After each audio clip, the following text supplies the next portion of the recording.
कोई आप में से बताएगा हमें? सेवा तो आप सब भी करते हैं, है ना? तो सेल्फलेस सर्विस क्यों बोला गया जी? इसके लिए हम कोई श्रेय नहीं लेना चाहें, जैसे बोलते हैं ना कि नेकी कर दरिया में डाल दिया, ऐसा मेरे ख्याल से सेल्फलेस नहीं होगा। डायरेक्टली और इनडायरेक्टली रिटर्न में कुछ एक्सपेक्ट नहीं कर, रिटर्न में एक्सपेक्ट ना हो, ये भी सही है, नेकी कर दरिया में डाल। और आप प्रताप सिंह जी कुछ कह रहे हैं? मैं रेकी से हीलिंग करता हूँ और कोई चार्ज नहीं करता हूँ, इर्रेस्पेक्टिव ऑफ वो बहुत धनाढ़ हो या वो बहुत गरीब हो, किसी भी प्रकार का कोई रेम्युनरेशन नहीं लेता। तो मेरे लिए वही सेल्फलेस सर्विस है और इतनी खुशी मिलती है उन लोगों से कि जिसका हिसाब नहीं है। तो वो करने के बाद कभी ये भाव तो नहीं आता कि मैंने ये किया? नहीं, करता भाव नहीं आता, नहीं आता, क्योंकि मैं करने वाला हूँ ही नहीं, मेरे माध्यम से हो रही है सेवा। पर अगर मैं कहूँ कि मैं करने वाला भी नहीं हूँ जी, तो भी भाव कहीं ना कहीं हाँ, कहीं एक कोने में होता है। होता। जी तो जब ये भाव हमारे अंदर न हो, जी, या नेकी करके दरिया में डाल दिया, या और किसी ने कुछ कहा था, है ना, तो वो सेल्फलेस ही है। अब जैसे कई जगह अभी बाफना साहब बता रहे थे कि हम 300 रुपये में भगवान महावीर सेंटर पर डायलिसिस करते, है ना। या हम कई वीडियोस देखते हैं, गुरुद्वारों के आते हैं कि 50 रुपये में आप स्कैनिंग करवा लो। तो ये सेवाएं जो हैं ये कुछ हद तक सेल्फलेस है। पूर्णतया सेल्फलेस वो होती है कि जिसमें इंसान अपना सब कुछ त्याग दे, जैसे भगवान बुद्ध ने किया, भगवान महावीर ने किया, है ना, या गुरु गोविंद सिंह जी ने किया। तो उसमें कहीं भी भाव नहीं है, जरा सा भी। जैसे मान लो मैं कोई काम कर रहा हूँ, मैं कहता हूँ जी मैं पैसा नहीं लेता, मैं पहले बोलता हूँ पैसा नहीं लेता, जबकि मुझे उसको, उस भाव को कहने की या क्रिएट करने की भी जरूरत नहीं है। अब इस आर्टिकल में पर्टिकुलरली एक रिलीजन पे फोकस हुआ है। हालांकि हमारे जितने भी धर्म हैं हिंदुस्तान की धरती पर, सारे हैं सेवा भावी ही, और सभी लोग सेवापंथी हैं। अब चूंकि हमने उसमें इनविटेशन में आपको लाफ्टर की बात कही है ना, तो दुनिया भर में हम तरह तरह की सेवाएं तो कर रहे हैं, हर तरफ हो रही, चाहे वो हमारे धर्म स्थान हो, सोशल सेंटर्स हो। अब कोई अगर 5 रुपये में खाने की प्लेट दे रहा है जिसमें 2-3 व्यंजन है, तो सेवा ही है। तो 5 रुपये में खाने की प्लेट कहाँ आती है? जो पीछे बैठे हैं आगे आ सकते हैं, जगह है इधर। थोड़ा क्या होगा, आंखों में आंखें मिल जाएंगी और सरदार लोग हैं तो फिर थोड़ी सी बात हम सरदारों की आज इस आर्टिकल में है तो होगी। बड़ी महत्वपूर्ण बात है। अब अगर हम ये देखें, हम चलें पहले से, पीछे से, कि ब्रह्मा ने हमें क्रिएट क्यों किया।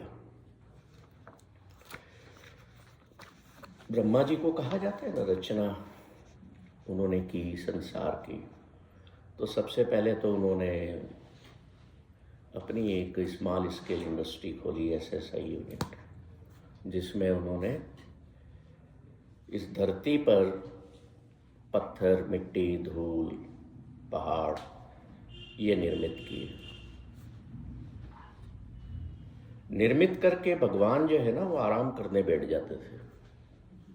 अपन निर्मित करके और व्यस्त हो जाते हैं, भगवान निर्माण के पश्चात आराम करते हैं। पर फिर कहीं खुजली हुई, मेरे शब्दों पर मत जाना, मैं क्या है थोड़ा सा, मैं ना हर चीज़ को आनंद में व्यक्त करने की कोशिश करता हूँ। अब ये मत सोचना कि भगवान की अवहेलना हो रही है, वो तो हम कर नहीं सकते। खुजली हुई कि यार कुछ और बनाया जाए, तो इमेजिन किया, और भगवान इमेजिन करे और वो क्रिएट ना हो, तो नदियाँ बन गई, पहाड़ बन गए, वनस्पति क्रिएट हो गई। फिर और कुछ, तो धरती पर उन्होंने जानवर पैदा कर दिए। फिर आराम में बैठ गए कि अब ये जो किया है चलने दो। पर कहीं ना कहीं कोई ना कोई कमी थी अंदर, है ना, मजा नहीं आ रहा था। बोले इनको जैसा मैंने बनाया है, जैसे पेड़ लगाया है, एक जगह ही टिकेगा वो। धरती के अंदर जाता है और ऊंचा जा रहा है। कैसे ग्रो हो रहा है वो? नीचे से खाता है और ऊपर की तरफ फैलता है। जानवर बनाया तो सामने से खाता है, जैसे डॉग है, शेर है जी, बिल्ली है, चूहा है, और पीछे की तरफ ग्रोथ होती। बोले कंप्लीटनेस नहीं है, कुछ ना कुछ और। तो जो पत्थर बनाए उनके पास सत्ता थी, पेड़ पौधे बनाए उनके पास थोड़ी सत्ता थी, और क्या था? कोई बता सकता? नदियां बताया नहीं, पेड़ों के पास में और क्या था? सत्ता थी, जीवन था। पत्थरों के पास जीवन नहीं, सत्ता है। फिर जो उन्होंने जानवरों का निर्माण किया, उनके पास सत्ता भी है, जीवन भी है, थोड़ा सा ज्ञान भी है। वो ज्ञान उनको बताता है कि मुझे भूख लगी है ना, खा लेता है तो फिर अपने आराम में। उन्होंने सोचा कुछ और चीज चाहिए, मुझे मजा नहीं आ रहा है। तो अब आप अपने घर में उदास बैठे हैं तो पत्नी पूछ लेती है ना, आज क्या बात है उदास बैठे हो? तो ब्रह्माणी ने पूछ लिया कि आप उदास क्यों बैठे हैं आज? तो कहते मैं किसी चीज पे सीरियस थॉट प्रोसेस चल रही है मेरी, तुम बीच में मत बोलो, तुम जाओ अपना काम देखो। थोड़ी देर बाद वो फिर आती है, कुछ मुझे तुम शेयर करो, हो सकता है मैं मदद कर दूं। अब पति तो पति होते हैं, चाहे वो भगवान के रूप में क्यों ना हो। बोले तू रहने दे, तेरे में जितनी बुद्धि है मेरा काम नहीं होगा उससे।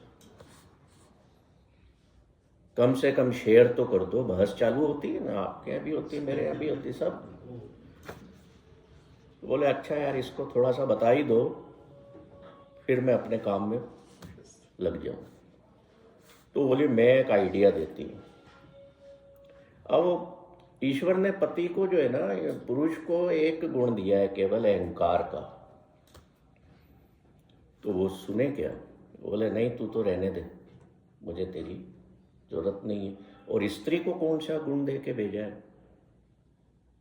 पुरुष को अहंकार का गुण दिया है, स्त्री को कौन सा दिया है? एडवाइस देने का ये जितने पुरुष कितने सारे सुने सकते ये पुरुष बता रहे हैं, देखिए। सब जितने बोल रहे हैं वो सब अकेले आए। नहीं, मैं पत्नी का है। आप बोली क्या रहे हो? मेन गुण की बात कर रहा हूँ, या अवगुण कह लो या गुण कह लो। बोलना तो है। हाँ, तो नहीं, बेसिकली मैं बेसिक की बात कर रहा हूँ। ये सारे तो पुरुषों में भी है, सब में मिक्स भी होते हैं, है ना। तो जो बेसिक दिया, अवगुण कह लो इसको, गुण तो नहीं है, ये पुरुष को दिया है अहंकार का, कि ये अहंकारी ज्यादा है। स्त्री अहंकारी नहीं है, वो ममता है उसमें। और उसको क्या दे दिया? अवगुण, क्योंकि अवगुण देना भी जरूरी है। उसको ईर्ष्या का, निंदा का गुण दे दिया। तो आप देखो, वो हमेशा दूसरी महिलाओं के साथ, पड़ोसियों के साथ, सबके साथ। आदमी नहीं भी ईर्ष्या में होगा तो वो ईर्ष्या के इंजेक्शन डोजेस देगी। खैर आगे बढ़े। तो भगवान ब्रह्मा ने जो है, उन्होंने कहा कि भाई चल तू बता दे तेरा आइडिया, फिर मैं अपने काम में लगूं। बोले तुम्हारे 4 मुंह हैं, तुम अपने जैसा एक जीव धरती पर बना करके भेजो जिसका एक सिर हो। मैंने कहा व्हाट ए ग्रेट आइडिया। उन्होंने फिर अपनी लेबोरेटरी में ये जितने हम बैठे हैं ना, एक एक चीज़ से बड़ी बारीकी से डिज़ाइन किया। थोड़ा ऊंचा रहे। और आगे आगे आ जाइए, सुनाई तो नहीं दे रहा। आप आगे आ जाइए। इधर बैठा दें।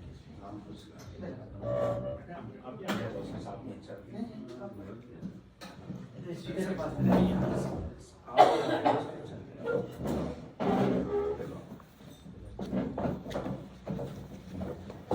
सॉरी। तो ब्रह्मा जी ने बड़े आनंद में इंसान की रचना की और उसको पृथ्वी पर भेज दिया। अब हमें नहीं पता कि ब्रह्मांड में और कहाँ कहाँ भी जीवन है। हम तो पृथ्वी में देखा है, तो इसी की बात करेंगे।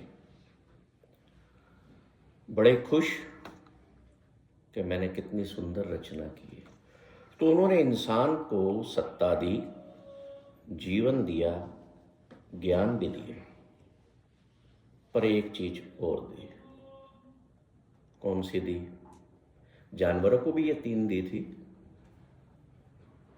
पर हमें इसके साथ में आनंद दिया कि जीवन में तुम आनंद को महसूस कर सको। ये मैंने गुरबाणी से लिया है, ठीक है। चूंकि इस आर्टिकल में वहाँ की बात करी गई है। तो जसलीन मयाल जो है वो एक जर्नलिस्ट हैं और कई बड़े बड़े मीडिया हाउस में उन्होंने काम किया है और उन्होंने बहुत सारी किताबें भी लिखी हैं। एक उन्होंने किताब लिखी है सेवा, सब टाइटल दिया है 6 secrets on how to be good in the real world. कि हम ये जो सेवाएं करते हैं जीवन में, तो ये सेल्फलेस कैसे हो, इस पूरी किताब में बताया गया है। अब उन्होंने पर्टिकुलरली इसमें लाफ्टर की बात की है। बाकी सेवाएं तो आपको सबको पता है कि भाई आपके इसमें भंडारे होते हैं, तो हमारे वहाँ पर लंगर होते हैं, नाम अलग अलग है ना। अभी कोविड के दौर में लोगों ने खाना बांटा, तो सिखों ने क्या किया, ऑक्सीजन के लंगर लगाए। बाढ़ लगती है तो नावें ले जा करके, जैसे कश्मीर में हुआ। हर इंसान कहीं ना कहीं सेवा से जुड़ा है, किसी भी धर्म का हो। हम धर्म पर नहीं जा रहे। धर्म तो मात्र एक जीवन जीने का तरीका होता है, पर हम उसको पता नहीं क्या क्या बना लेते हैं। अब इसमें एक बात उठाई गई कि आप सुनते होंगे कि सिखों पर, सरदारों पर बहुत जोक्स बनते हैं, है ना। मैं 2-4 सुना भी दूंगा आज, तो आप चिंता ना करें उसकी। तो कुछ लोगों ने कोर्ट में PIL लगाते हैं। मेरा जरूरत नहीं पड़ी, ईश्वर न करे जरूरत पड़े, पता नहीं था इसलिए पूछा है। तो PIL लगाई कि ये हम सिखों के खिलाफ जोक बनाना, चिढ़ाना बंद करो। तो अखबारों में आया, विदेशों में भी फैला, क्योंकि विदेशों में भी बहुत सिख कम्युनिटी रहती है। तो इस पर विचार हुआ सिख संगठनों में। तो उन्होंने डिसीजन लिया कि नहीं, बार इसको विड्रॉ किया जाए। लोग अगर हम पर हंसते हैं तो let them laugh on us. उस PIL के खिलाफ फिर एक और PIL लगी कि हम इसको सुप्रीम कोर्ट से विड्रॉ करें। क्यों? अब इसमें वो लिखती हैं, as a Sikh I have never felt there is malicious intent behind these jokes. Sardar jokes are not exchange behind close doors. ये ओपन में बोले जाते हैं और हमको इस चीज का कोई बुरा नहीं लगता, क्योंकि we are manufactured just to do the selfless service of mankind and world. तो अब भाई इसमें पूछा जाए कि ये कौन सी सेवा है। तो आगे लिखते हैं इस आर्टिकल में वो कि हमने जो सुप्रीम कोर्ट में कहा, वो ये कहा कि संसार में जो हंसना है वो बहुत संकुचित हो गए हैं। जबकि ब्रह्मा ने हमारा निर्माण किया आनंद को प्रकट करने के लिए। हम आनंद को प्रकट नहीं कर रहे हैं अभी दुनिया में, हम आनंद को ढूंढते रहते हैं, है ना। किसी ने जोक सुना दिया, जैसे अभी डॉक्टर साहब सुना रहे थे, हम सब हंस रहे थे। This is just relative happiness, this is not absolute happiness. मान लो आपके यहाँ शादी है या कोई कार्यक्रम है, तो आप हंस लिए, खुश हो लिए। तो क्यों खुश हुए? कि मेरी बालिका की शादी है, या मेरे बेटे की शादी है, या मेरी रिश्तेदारी में शादी है, तो मैं खुश हुआ। That is relative happiness. तो रिलेटिव हैप्पीनेस जो है एक लिमिट तक काम करती। वो इवेंट या वो एक्ट पूरा होने के बाद फिर वो चीजें एल्बम में आ जाती है। तो एब्सोल्यूट हैप्पीनेस जो है वो सेल्फलेस सर्विस के दौरान एक तरीका है उसको क्रिएट करने। तो उन्होंने कहा कि भाई हम बुरा नहीं मानते हैं, अगर कोई हम पर जोक करता है तो इट इज ए सेवा फॉर द मैन काइंड, कि हाँ तुम हम पर हंस सकते हो, कोई दिक्कत नहीं है। क्योंकि हम अगर खाना बांटने का लंगर लगाते हैं, हम अगर ऑक्सीजन के लंगर लगाते हैं, हम जांच के लंगर लगाते हैं, सब लोग लगाते हैं, पर हम ये एक विचित्र लंगर भी लगाते हैं जिसे उन्होंने लॉफ्टर लंगर का नाम दिया। तो मुझे बड़ा अच्छा लगा जब ये उनका आर्टिकल आया। मैंने कहा yes we will take it. और गोयल साहब की इच्छा थी कि इस पर बात हो, पर आज वो मेडिकल साइंस में भी बोला गया है कि laughter is the best medicine, it's a healing, you know. हाँ, इसमें लिखा है laughter is good for our physical and mental and emotional health. PIL में एक बात और कही गई कि these jokes do not ridicule my religion. जहाँ हमने सेक्रीफाइसेस दिए, हमने त्याग किए, वहीं ये एक तरह का त्याग भी है। तो अगर आज से आप लोगों को लगता हो कि हमको सरदारों पे जोक नहीं कहना है, नहीं सुनाना है, तो आप खुल के सुनाओ, हम भी हंसेंगे आपके साथ। ऐसा मेरे साथ हुआ है। इंदौर में एक काफ़ी साल पहले आर्ट ऑफ लिविंग का एक कोई गुरु आए थे, तो मैं कभी इन चीज़ों में कहीं गया नहीं। उन्होंने मुझे बुलवाया कि हमारे कोई नाम भूल गया हूँ मैं, कोई संत आ रहे हैं, तो आप शंकर जी महाराज नहीं, वो नहीं थे, और भी कई आते रहते हैं। वाइट ड्रेस में थे, खुली दाढ़ी थी, लंबे बाल। अच्छा, तो उन्होंने मुझे बुलाया कि आप जो है आइए, हमारे संत आ रहे हैं। तो मैंने कहा चलो, बुलाया तो चलते हैं, दर्शन कर लें हम भी। मैंने अच्छा बड़ा गुलदस्ता लिया और मैं चला गया। वो वहाँ के जिन व्यक्ति ने बुलाया था वो मुझे ले गए, आगे बिठा दिया। बहुत लोग थे, पूरा हॉल भरा हुआ था, ज़मीन पे सबको बिठाया हुआ। अब वो संत जी आए, तो जैसे ही वो आके बैठे, पहले भजन गाया गया उनकी उसमें स्वागत में। फिर जिन लोगों ने स्वागत करना था, मेरा नंबर भी आया, मैंने भी गुलदस्ता दिया। तो उनसे कहा गया कि कुछ कहें। तो अब उन्होंने मेरी तरफ देख देख के सरदार जी के 2 जोक सुनाए, और मैं भी हंस रहा था। मैं उनको क्या फर्क पड़ा, उनको लगा शायद ये कुछ बोलेंगे, तकलीफ में आएंगे। एक सरदार जी और थे उसमें, जो यहाँ पे न्यूज़पेपर चलाते हैं, उनको बड़ा बुरा लगा। वो मेरे पास आके बैठने लग गए, बोले डॉक्टर साहब जवाब दो, ये नहीं होना चाहिए। मैंने कहा तुम शांति से बैठे रहो। अब वो जो है संत तो संत मेरे को कहते हैं सरदार जी आप कुछ बोलो, आए हो तो।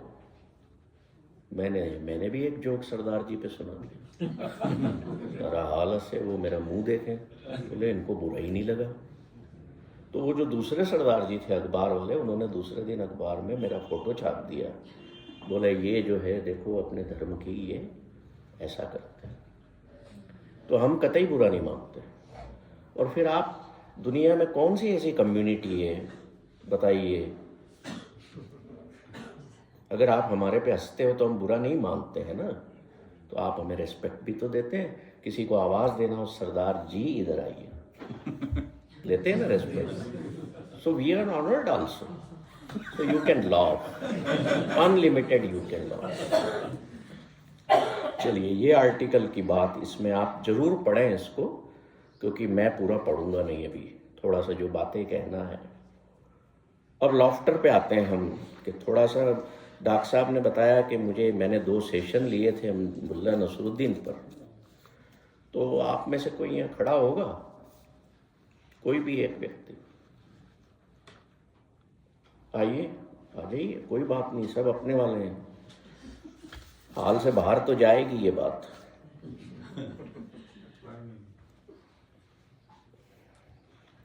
तो ब्रह्मा ने जैसा कहा कि भाई मैंने इंसान इसलिए बनाया कि उसको जो चौथा गुण दिया सबसे महत्वपूर्ण, कि तुम दुनिया में आनंद को प्रकट करोगे। इस बात को नोट कर लेना और अपने अपने तह तक उतर के विचार करना कि मैं क्या हैप्पीनेस को सर्च कर रहा हूँ, आई एम सीकिंग और सर्चिंग, और आई एम क्रिएटिंग और मैनिफेस्टिंग फ्रॉम विद इन मी।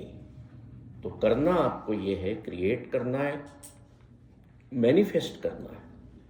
और जैसे ही आनंद प्रकट होगा, तो ईश्वर का तो नाम ही आनंद है, तो प्रकट होगा। भाभी जी, आप डॉक्टर साहब आप हंसते हैं? जी सर। तो सबको हंस के बताइए कैसे हंसते हंसिए हंसिए, नोट करिएगा इनको, मैं नहीं देख रहा हूँ उधर।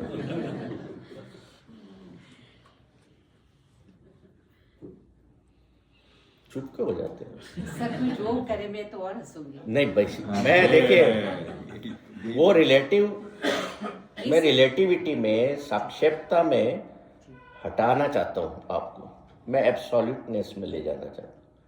तो उस वे में आप हंसिए ना। जोक तो मैं भी अभी सुनाऊंगा, ये बैठेंगे हमारे लाफ्टर। आज हमारे लाफ्टर बुद्धा नहीं आए हैं, हमारे इसमें एक लाफ्टर बुद्धा भी है, धर्मेंद्र वर्मा जी, तो वो नहीं आएंगे, तो उनको मैं खड़ा करता हूँ। मतलब मुझे देखकर कोई हंसे या मैं स्वतः हंसूं? आप हंसें।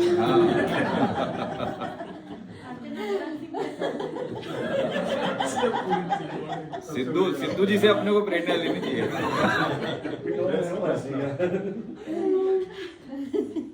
अर्चना पूरन सिंह की तरफ।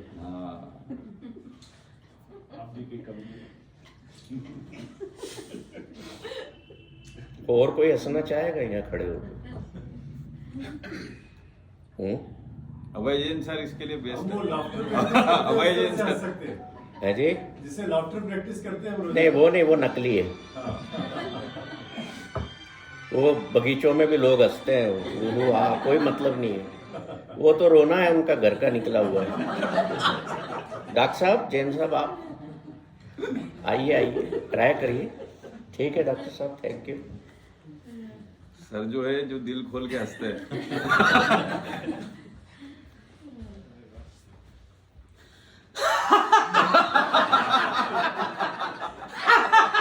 सभी हमसे साथ आप भी हंसे ना मदद मिलेगी हंसने थैंक यू डॉक्टर साहब। डॉक्टर साहब ने एक बड़ी अच्छी बात बताई थी। सर प्लीज इधर आ जाइए। एक बार मुझे बता रहे थे कि स्त्री की 3 अवस्थाएं होती हैं, इनको याद नहीं है जो बताए। मैंने कहा क्या? बोले शादी के पहले जो है ना, पिता कहते हैं अपनी बेटी को चंद्रमुखी। शादी के पहले वो चंद्रमुखी होती है, पहली अवस्था बताई। दूसरी कहने लगे कि शादी के बाद वो पति के लिए सूरजमुखी है। क्या बात। और तीसरी बोले शादी के 3, 4, 5 साल बाद ज्वालामुखी। एक बार क्या हुआ, भगवान नारायण जो हैं वो आराम कर रहे थे, थक गए थे। भगवान भी दुनिया में आता है ना, विचरण करता है, तो यहाँ से पागल होके लौटता है, साथ में कुछ जो है ना ऐसे साइकियाट्रिस्ट से दवाइयाँ, सर्टेलिन, सीरोटोनिन और पता नहीं क्या क्या भर के ले जाते हैं। यहाँ ये पागलों का संसार है। सही कह रहा हूँ? अब नेचुरल हंस रहे हैं। Now he is in absolute happiness. एक लाइन मुझे ध्यान नहीं है इस बीच में जी। Everyone should get married, everyone should get married. After all, happiness is not everything in life. Yes, exactly. भाई अच्छे खासे आदमी की भूख मर जाती है जब पत्नी कहती है कि पहले जल्दी खाना खा लो फिर मुझे तुमसे कुछ बात करनी है ना ऐसा। तो भगवान नारायण थक हार के संसार से गए, क्योंकि यहाँ करने आए थे आराम, पर जगह मिली नहीं। जहाँ जाके बैठते वहाँ लोग पीछे पीछे पहुँच जाते। वापस गए अपने बैकुंठ धाम में और अपने दो जो प्रहरी थे महल के, जय और विजय कह लो, उनको कहते हैं कि किसी को अंदर मत आने देना, मैं पूर्ण विश्राम करूँ। थोड़ी देर बाद, घंटे 2 घंटे बाद माता लक्ष्मी जी आती हैं, उनकी पत्नी, भगवान नारायण की पत्नी लक्ष्मी जी है ना। तो इस बात पर क्यों हंसे भाई? This is absolute happiness. देखो शब्दों को पकड़ के हंसा करो। वर्ड्स जो होते हैं ना, खास करके अंग्रेजी के, हिंदी में नहीं मिलते। जैसे साइकोलॉजी है तो उसकी स्पेलिंग बनाइए तो पी साइलेंट है। अजीब बात है। नोन, KNOW, क्या यही होती है? के साइलेंट। नॉलेज, नॉलेज में भी के साइलेंट। नाउ KNOW, उसमें भी साइलेंट। और भी कई शब्द मिल जाएंगे आपको। हैं? फ्यूचर को पटूरा बोल रहे थे। है जी? फ्यूचर को प्रोनाउंसिएशन नहीं आ रहा था तो टीचर का ही बताया था एक कहीं पर पटूरा फ्यूचर। तो ऐसे कई वर्ड जो है साइलेंट होते हैं। सर एक टेनिस प्लेयर है जोकोविच, जी। उसकी स्पेलिंग डी से शुरू होती है। किससे होती? डी डी डी डी से। हाँ। तो बताइए। अब मैंने एक जगह कहीं प्रोनाउंस किया वेडनेसडे, बोले नो, वेनसडे, डीज। तो ऐसे लिस्ट बनाते गए। तो एक ने लिखा वाइफ, वाइफ का साइलेंट हस्बैंड। तो वर्ड्स में बड़ा मजा है, अंग्रेजी के वर्ड्स में कोई नियम नहीं है। अब जैसे मान लो हस्बैंड वर्ड को हम लें तो स्पेलिंग क्या है उसकी? HUSBAND। तो हिंदी के हिसाब से अपन इसको प्रोनाउंस करें तो क्या होगा? हुस बंड। तो अब उनने क्या करा, BAND को बैंड बोल दिया, जबकि आना फिर ई चाहिए था। कोई नियम ही नहीं। हंसी बंद। तो ये आप जब अकेले बैठे हो ना, आप जब अकेले बैठे हो, हंसना चाहते हो, अकेले में बोरियत हो रही हो, तो बोर मत हो, खुश हो कि मुझे टाइम मिला है। कुछ ऐसी चीजें पकड़ो कि चलो ये कागज पेन लेके यही काम करते हैं, मजा आएगा आपको। जैसे वो हमारे एक स्वामी जी हैं, अभी 5 मार्च को आ रहे हैं इंदौर में, आप सुनने जरूर आना। स्वामी अनुभवानंदा जी, स्माइलिंग स्वामी, पूरी दुनिया भर में इस नाम से वो जाने जाते हैं। 7 साल के बाद समय दिया है और सुबह आके दोपहर में वापस निकल गए, इतने बिजी हैं। उनको सुनने जरूर आइएगा। उनने सुखी जीवन के 2 मंत्र लिखे हैं अपनी किताब में। वो लिखते हैं कि पहला, बीवी बोल रही है फैमिली हैप्पीनेस पे, बीवी बोल रही है तो शांत रहो। नहीं, ये इसमें हंस लो आप भले, पर ये वाकई में रियलिटी तो है ना। और स्वामी जी ने दिए, मैंने थोड़ी दिए। आई एम नॉट एनी स्वामी, मैं तो वही कोट पैंट वाला गुप्ता जी जैसा व्यक्ति हूं।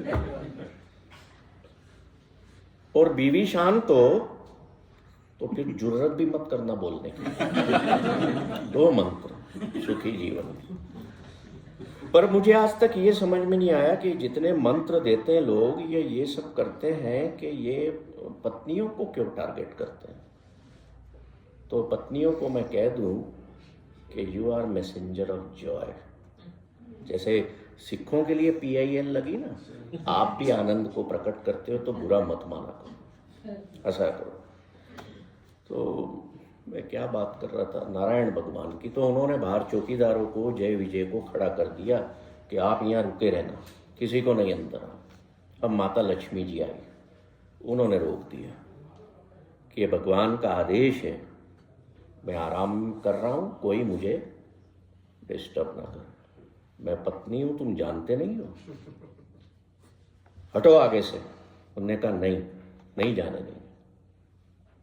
अब उनमें आपस में मगजमारी हुई, फिर भी अब वो चूंकि महिला थी तो चली नहीं, और अंदर जाके गुस्से में सोए हुए पति को उठाती, कहती है मेरा अनादर हुआ है आज, इन दोनों चौकीदारों को हटा दो। तो भगवान नारायण कहते हैं तुम बैठो, अगर मैंने इन दोनों को अभी हटा दिया तो क्या होगा? लोग कहेंगे कि भगवान नारायण भी हैंडपैक्ड है। हैंडपैक्ड समझते ना? तो ये भी हैंडपैक्ड है, मेरी क्यों बदनामी करा रहे? दुनिया मेरे को पूछती है, मैं कोई दूसरा रास्ता ढूंढता हूं। अब उन्होंने सोचना शुरू किया कि पत्नी की बात तो रखना पड़ेगी, नहीं तो रोज खिटपिट होगी। तुमने ये किया नहीं।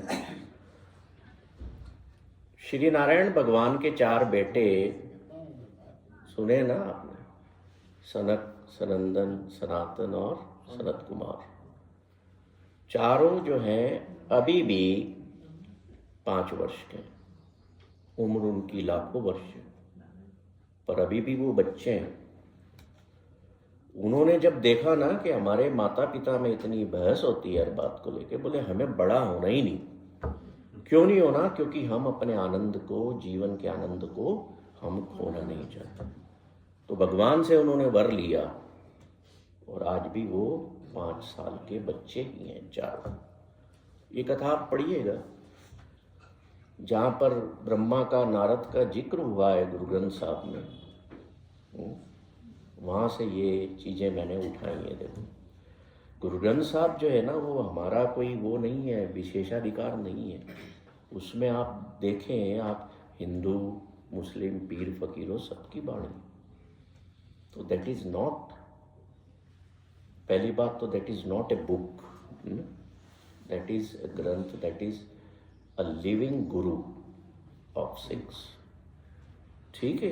तो उसमें से ये मैंने जब देखा कि ये जो नारायण भगवान के जो बेटे हैं 5, ये उस अवस्था में ही है, तो मुझे बड़ा आश्चर्य हुआ कि ये क्यों है। तो जब मेरे को खोजा, मैंने रिसर्च करना पड़ती है हर चीज़ के लिए, अगर आपकी इच्छा हो तो, पर बड़ा मज़ा आता है क्रिएटिव चीज़ों की रिसर्च करो। तो इसलिए उन्होंने बड़ा होने से इनकार कर दिया कि मुझे बड़ा नहीं होना, बड़े होके दुखी पाना। और फिर जवाबदारियाँ आती ना, आप हमेशा बच्चे ही रहोगे तो कोई जवाबदारी तो नहीं है आप। वो आए जय विजय चौकीदारों ने, उन चारों को रोका कि तुम अंदर नहीं जा सकते। वो बच्चे भगवान के थे, पावरफुल भी थे, और उनको, बच्चों को कौन रोकता है। उन्होंने उन दोनों को श्राप दे दिया कि हम तुम दोनों को धरती पर राक्षस बना के भेज रहे, 3 जन्म राक्षस बनोगे, तुमने हमारे साथ पंगा लिया। तो ऐसे ऐसे काम तो माँ होते थे, तो अपने यहाँ क्यों नहीं मौके दे लिया। बड़ा मजा आता है, देखो पढ़ा करो। अब ये कह रहे पति पत्नी नीचे यहाँ झगड़ते रहते हैं यहाँ आके। अब कहते हैं जोड़ियाँ तो ऊपर बनती है, तो नीचे आते झगड़ने के लिए। काम वहाँ भी ठीक नहीं हो रहा है। सर वाइफ की डेफिनेशन आपको पता होगी? नहीं, मैं नहीं घुसा उसमें। Police invited forever. सर ऐसा है, तो देखिए भगवान राम जो थे ना, आराध्य पुरुष हमारे, वो उनके कारण उनके पिता की मृत्यु हुई थी, है ना, पता है ना, राजा दशरथ की। हम जीवन में पुत्र मानते हैं। भगवान कृष्ण जब होने वाले थे तो उनकी वजह से उनके पिता को जेल में डाल दिया गया, हम फिर भी पुत्र मानते हैं। तो भगवान राम जो है वो, ये बात कहाँ से उठी मेरे पास चेतना में, एक माता जी अपने बेटे को लेकर के आई कि सर 50 काउंसलर्स के यहाँ इसको मैं दिखा लाई हूँ, मैंने समस्या क्या है इसको? डॉक्टर साहब सुनिएगा, आपके फील्ड का मामला। तो सर बहुत पैसा लगा दिया, ये लड़कियों का पीछा नहीं छोड़ता है। देखो कॉलेज में है और मेरे पास शिकायतें आती हैं, पेरेंट्स के फ़ोन आ जाते हैं कि हमारी लड़की के पीछे पड़ा है। मैंने क्यों भाई, क्या बात है? मैंने कहा इसको ऐसा करो, या तो साइकियाट्रिस्ट को दिखाओ, साइकोलॉजिस्ट से कोई फ़ायदा नहीं हुआ। मैंने पूछा भाई क्या बात है?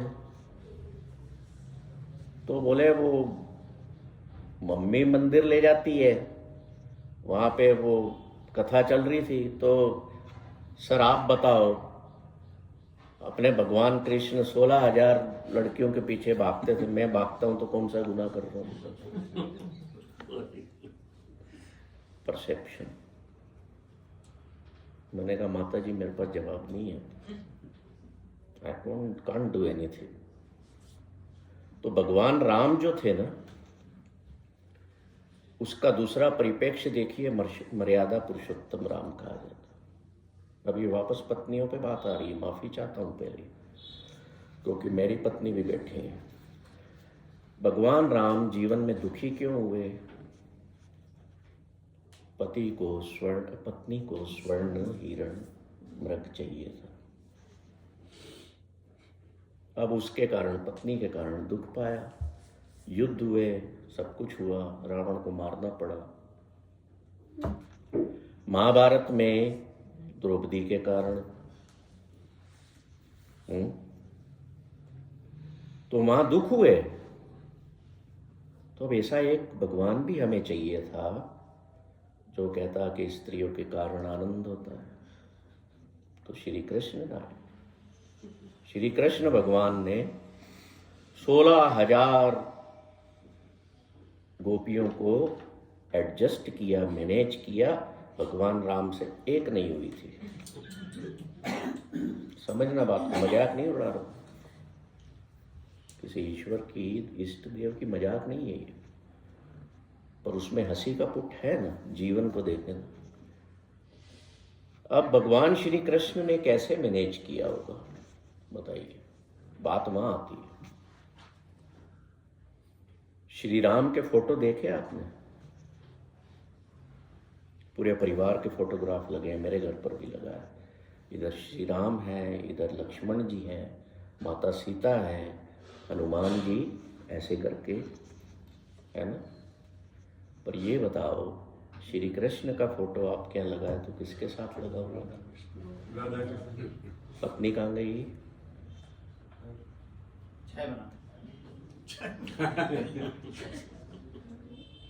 अलग अलग समय में अलग अलग स्वरूप होकर के दुनिया को एग्जाम्पल दिए गए। क्यों दिए गए? क्योंकि तुम आए संसार में आनंद को प्रकट करने के लिए। अब नारद जी को जब उनके सामने ये बात आई कि यार भगवान श्री कृष्ण ने इतनी सारी गोपियों को कैसे मैनेज किया, ये तो मुझे सीखना पड़ेगा, तो निकल लिए वो भगवान कृष्ण को। पहले गए, पहले घर में, वहाँ भगवान जो है, नारद जी कह रहे हैं, मैं नहीं कह रहा हूँ, वहाँ भगवान जो है घर की साफ सफाई कर रहे और पत्नी बैठी हुई। बोले यहाँ तो भगवान साफ सफाई कर रहे हैं, समझना बात को। अगले घर में गए जहाँ उनकी दूसरी गोपी थी, वहाँ भगवान क्या कर रहे हैं, बच्चों को नहला धुला रहे हैं। बहुत बड़ा मैसेज है इसमें। तीसरे में गए तो भगवान सब्जी बना रहे हैं, चौथे में गए तो झाड़ू पोछा लगा रहे हैं। ऐसे करके नारद मुनि ने 16,000 घर देख लिए। बोले भगवान कुछ ना कुछ कर ही रहे हैं, पत्नी कुछ नहीं कर रही है उनकी, किसी भी कोई भी। ये अजीब बात। भगवान नारायण को पता लगा कि ये भगवान श्री कृष्ण की रेकी कर रहा है। उन्होंने बुला भेजा, बोले आओ, क्यों कर रहे हो ऐसा तुम? कि मैं देख रहा था कि प्रभु श्री राम से एक मैनेज नहीं हुई तो ये बंदा 16,000 को कैसे मैनेज कर रहा है, मुझे ये भी सीखना है। बोले क्या सीख के आया था? Now Narad is giving formula. Serious हो गया। बोले प्रभु संसार में जाओ, आनंद में रहो, आनंद को प्रकट करो। वो कैसे होगा? नाटक करो। बस। अपने भारत में एक प्रदेश भी है कर्नाटक, उसका क्या मतलब है? कर नाटक है कि नहीं? नाटक करो। जैसे अपने नाटक होते हैं ना स्टेज पर, वो दोनों प्रेमी प्रेमिका जो है वो स्टेज पे बोल रहा है वो आई लव यू। अब स्टेज से उतरते हो, बोल के देखे जरा, वैसा नाटक करो। संसार में आए हो तो ये नारद ने संदेश दिया। So we are here to play a drama in this world, और उस ड्रामा में जो भी कर रहे हो दैट इज नॉट रियल, और उस अनरियल में से ही आनंद को प्रकट करना है। वो प्रकट कैसे होगा? वो इस आर्टिकल के एंड में उसने एक लाइन लिखी है छोटी सी, when you see the truth and reality of the life.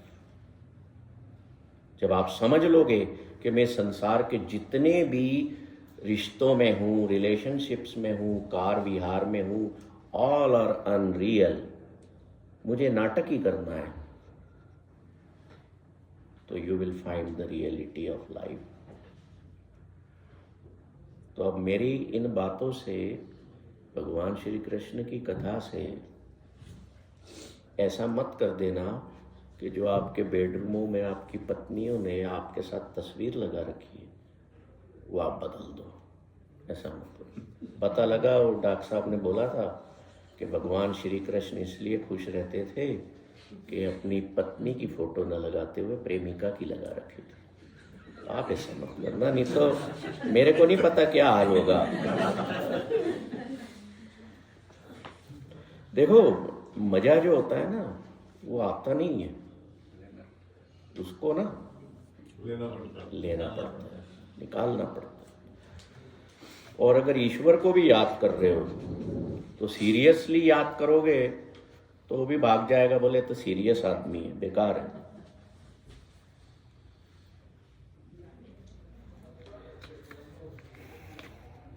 एक जोक सुना देता हूँ, क्योंकि मैंने बोला था कि एक जोक भी सुनाऊंगा आपको, टाइम भी हो रहा है। एक बार एक बार में शेर और बैल पीने बैठ गए। 2 पैग पीने के बाद डॉक्टर साहब शेर उठ गया, बोला अब मैं चलता हूँ। बैल बोला यार बैठ कहाँ जा रहा है, अभी 2-4 और लगाएंगे। तो शेर बोलता है देख भाई बैल, तेरे घर में तो गाय है, मेरे घर में शेर भी है।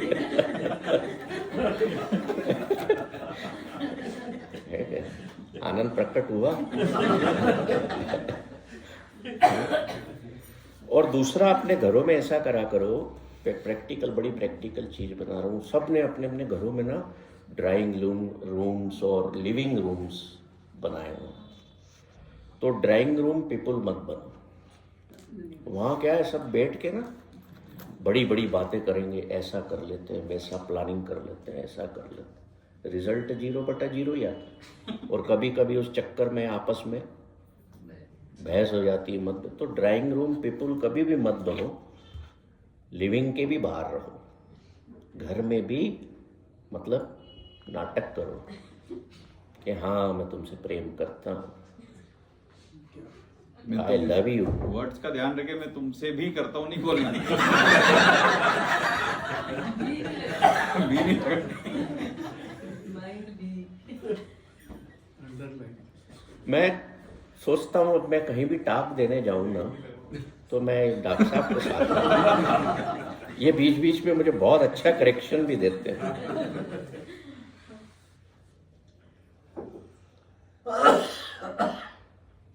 यूं क्या है कि वो एक हमारे यहाँ धर्म है मुस्लिमों का, जिसमें वो कहते हैं कि तुम लोगों को मारो काटो, है ना, तुम्हें जन्नत में हुरें मिलेंगी, अप्सराएं मिलेंगी। तो उस पर एक जोक बना कि वास्तविक जीवन में पुरुषों को अप्सरा नाम की केवल पेंसिल ही मिलती है और महिलाओं को बादशाह के नाम से मसाला, बाकी सब मोह माया। मैंने डॉक्टरों से पूछा एक उसमें टॉक में कि भाई तुम बताओ तुम कैसे खुश रहते हो। 2-3 ही है आज तो, इसलिए मैं बेधड़क होके बता रहा हूँ। एक पड़ी है मेरे को यहाँ पे डॉक्टर के सम्मेलन, भाभी जी बैठे हैं, डॉक्टर साहब ये बैठे हैं, ये बैठे हैं, ये एक बैठे, और तो नहीं है कोई, तो बचाने वाले काफ़ी हैं मेरे को। तो बोले हम सुबह उठ के प्रार्थना करते हैं सर्वे भवन्तु रोगिना।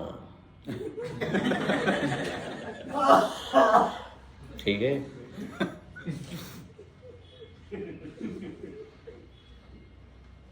सर्वे भवन्तु रोगिना। तो संत लोग क्या प्रार्थना करते हैं? सुखी ना नहीं, दुखी ना। तभी तो लोग उनके पास जाएंगे ना। ऊपर से बोल रहे हैं सर्वे भवन्तु सुखिनः, but from inner heart they spell सर्वे भवन्तु दुखिनः। नहीं तो बाबा लोगों के पास कौन जाएगा? सर्वे भवन्तु रोगिनः, नहीं तो यहाँ लाइन कैसे लगेगी? सारी मोह माया है, सब माया का खेल। ऊपर से सर्वे भवन्तु सुखिनः, अंदर से पॉलिटिशियन क्या बोलता है बताओ? क्या बोलता होगा? सोचो, सर्वे भवन्तु वो तो है ही। नहीं, वो प्रार्थना यही करता है मूर्खना।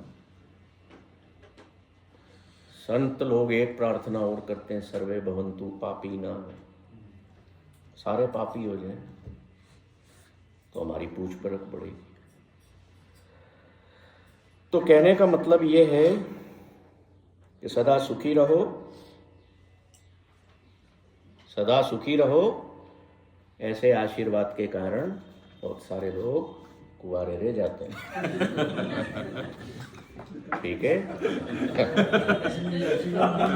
तो आज की हमारी किसी को आशीर्वाद नहीं देना, कभी नहीं कहना कि तू सदा सुखी रहे। इस दुनिया में आप कभी मत बोलो किसी को कि मेरे को आशीर्वाद दे। सबसे अच्छा इंसान दुनिया में जो मेरे को लगता है वो डॉक्टर गुलाटी लगता है, कपिल शर्मा शो वाला। बहुत कोशिश कर रहा हूँ मैं उसको फाउंडेशन में बुलाने की, बहुत बिजी व्यक्ति है। तो ऐसे कैरेक्टर्स को अपने उसमें ना फैमिली में शामिल करो। फैमिली में मतलब उनको देखो, भले वीडियो देख के हंसो बैठ के। कितने लोग हैं जो देखते हैं ऐसे वीडियोस वगैरह, या सिर खपती में पड़े रहते हैं घरों की। समस्याओं से निकलो, बनाओ मत समस्याएं। नहीं तो यूं देखने जाओगे ना तो बहुत समस्याएं हैं आपके सिर। लिस्ट बनाओ जरा, कापियां भर जाएगी। एक व्यक्ति मृत्यु के शैया पर थे, बहुत पैसा इकट्ठा किया, इतना एम्पायर क्रिएट किया, और अंत समय में भी वो छूटा नहीं। इस किताब में है, थोड़े की जरूरत में पढ़ा हो किसी ने अगर उसे तेल की पढ़ा ना? कि दिया जल रहा है तो बेटे से कह रहे हैं काय को तेल जला रहा है बच्चा, श्वास तेरे कितने बाकी है, इधर ध्यान नहीं है।